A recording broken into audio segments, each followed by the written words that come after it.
नैहर से आवे ससुरु तो हंसी हंसी बोले तो हंसी हंसी बोलाई हो। बउहर कवन कवन फल खायु ललन बड़ा सुंदर होरिल बड़ा सुंदर हो।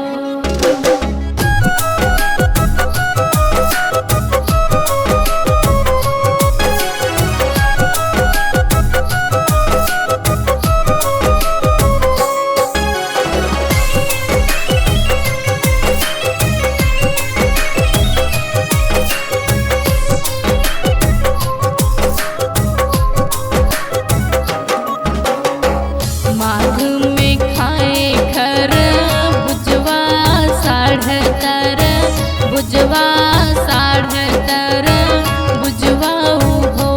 ससुरु कुंवारे में खाए नारी यलवा लालन बड़ा सुंदर होरिल बड़ा सुंदर हो।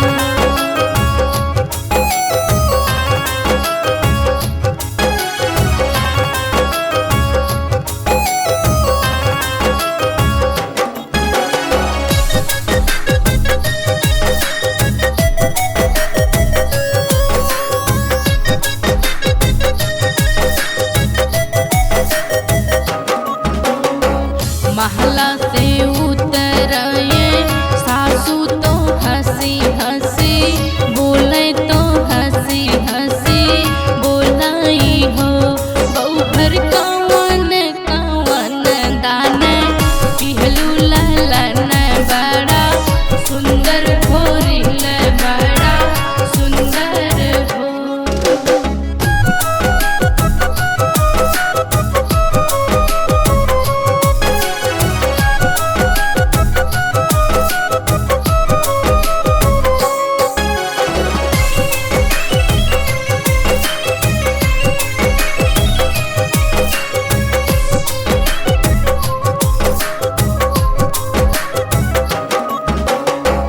माघी में मकर नहाए सूरज पैया लागे सूरज पैया लागे उहो।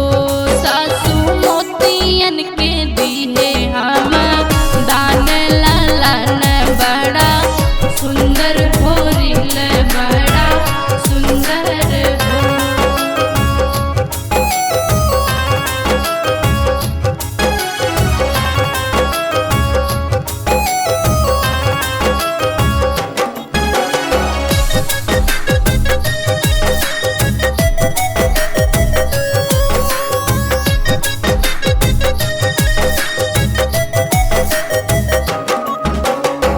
ससुर से आवे नदिया तो हंसी हंसी बोले तो हंसी हंसी बोलाई हो। भाभी कवन पुरुषवा के दीन ललन बड़ा सुंदर होरिल बड़ा सुंदर हो।